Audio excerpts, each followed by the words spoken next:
After watching this, you'll never trust any friend ever in your life. You'll see how terribly wicked people are and why trusting someone blindly can lead to one's calamity. I pray God saves us from enemies who pose as friends.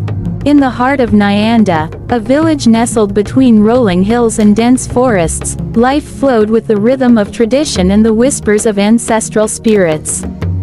The villagers believed that every tree, river, and stone held stories of their forebears, and they lived in harmony with these unseen forces. Among them, Amina and Kwame were a couple whose love was as enduring as the ancient baobab tree that stood at the village's center. Amina, with her ebony skin and eyes that sparkled like the night sky, was the daughter of the village potter. From a young age, she had learned the art of molding clay, her delicate hands shaping vessels that were both functional and beautiful. Her laughter was a melody that brought joy to all who heard it, and her kindness was a balm to the weary. Kwame, tall and strong, was the village's most skilled hunter. His prowess in tracking and his deep respect for the animals he hunted earned him the admiration of his peers. He was known for his wisdom, often sought by the elders for counsel, and his voice carried the authority of one who spoke with the ancestors' guidance. Their love story began under the watchful eyes of the community. During the annual Moonlight Dance Festival, a celebration that honored the moon goddess believed to bless unions, Kwame presented Amina with a calabash necklace. This gift was more than a token, it was a symbol of a promise, a tradition that signified a bond blessed by both families and the spirits. The calabash, a gourd revered for its utility and connection to the earth, represented fertility, prosperity, and the continuity of life. Amina's closest confidant was Zahara, a woman whose beauty was rivaled only by her ambition. They had grown up together, sharing secrets beneath the shade of the mango trees, their laughter intertwining like the vines that clung to the village huts. Zahara was known for her sharp mind and her desire for a life beyond the confines of Nyanda. She often spoke of the bustling cities beyond the hills, where opportunities awaited those bold enough to seize them. As the seasons changed, so did the dynamics between the trio. Amina noticed subtle shifts in Kwame's behavior. He became distant, his once warm gaze now clouded with distraction. He spoke of extended hunting trips, yet returned empty-handed, a rarity that puzzled the villagers. Amina's heart, once filled with the certainty of their love, now fluttered with unease.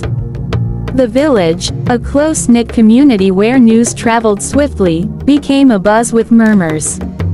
Women at the riverbank, their hands busy with laundry, exchanged glances and hushed words about sightings of Kwame and Zahara together.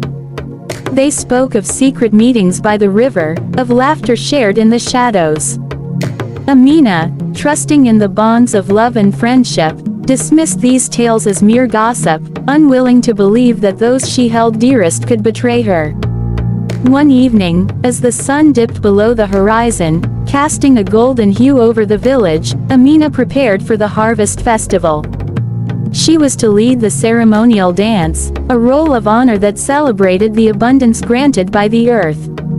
As she adorned herself with beads and painted her skin with intricate patterns, a sense of foreboding settled over her, like the stillness before a storm. During the festivities, amidst the drumming and jubilant songs, Amina's eyes sought Kwame. She found him at the edge of the gathering, his attention fixed not on her, but on Zahara. The two slipped away, unnoticed by all but Amina. Her heart pounding, she followed them, her footsteps silent as the night. Beneath the ancient baobab, a tree believed to be the dwelling of spirits and a witness to countless generations, she found them entwined in an embrace. The sight struck her like a physical blow, her breath catching in her throat. The calabash necklace around her neck felt heavy, its symbolism now a cruel mockery of the love it once represented. Amina's world, once grounded in the certainties of tradition and trust, crumbled. The betrayal was not just personal, it was a violation of the sacred customs that held the village together. In their culture, such acts were believed to anger the spirits, bringing misfortune not only to the individuals involved but to the entire community. The following morning, under the first light of dawn, Amina approached the Tree of Truth, a place where disputes were settled and confessions made. She summoned the elders, her voice steady despite the turmoil within.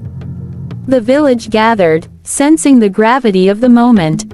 Standing before the assembly, Amina recounted what she had witnessed. Her words were measured, each syllable carrying the weight of her pain and the betrayal of communal trust. Kwame stood silent, his eyes cast downward, while Zahara trembled, her defiance melting into shame under the piercing gazes of the villagers. The elders, custodians of the village's moral and spiritual codes, deliberated. They decided to consult the diviner, a man whose connection to the spiritual realm was revered. Draped in robes adorned with cowrie shells and feathers, the diviner chanted incantations, casting sacred bones upon a woven mat. The patterns they formed spoke of discord and the need for atonement. "The ancestors are displeased," he proclaimed, his voice resonating through the hushed crowd. "The bond has been broken, the calabash shattered. To restore harmony, there must be restitution and repentance." Kwame was ordered to pay a bride price to Amina's family, a tradition that, in this context, served as compensation for the dishonor brought upon her. However, Amina, her spirit unbroken, refused the offering. She took the calabash necklace, now a symbol of broken promises, and buried it beneath the baobab tree, a gesture signifying the end of their union and a plea for the ancestors' forgiveness. Sahara, facing the scorn of the community, chose to leave Nyanda, seeking solace and redemption elsewhere.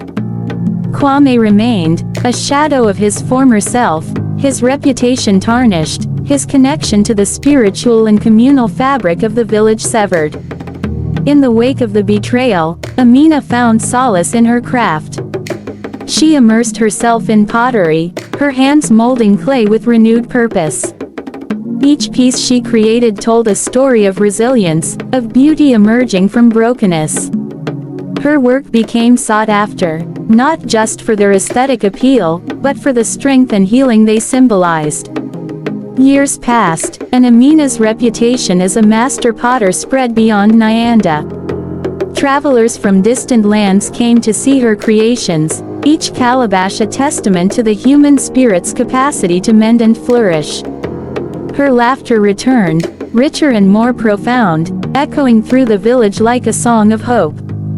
Under the shade of the baobab, where the remnants of her past lay buried, new life sprouted. The villagers believed it was a sign from the ancestors, a reminder that from brokenness, growth could emerge. Amina's journey became a tale told to generations, a story of love, betrayal, and the unyielding strength of the human heart. Subscribe to our channel for more captivating stories like these and many more. Have a nice day.